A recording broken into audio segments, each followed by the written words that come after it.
তাদের এই কাজগুলো হয়। আমরা কিছু জিনিস এই গত বৃহস্পতিবার পর্যন্ত নিয়ে স্যার আমরা মাদক বিরোধী অভিযান ঠাকুরগাঁতে শুরু করেছি সকলকে সম্পৃক্ত করে।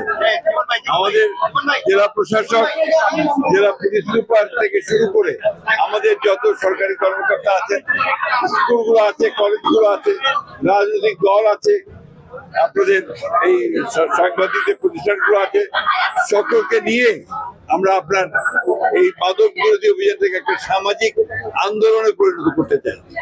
এবং এটা ছাড়া আমি মনে করি যে বিকল্প কোনো পথ নেই। শুধুমাত্র আইন করে শাস্তি দিয়ে কিন্তু মাদককে নির্মূল করা সম্ভব না।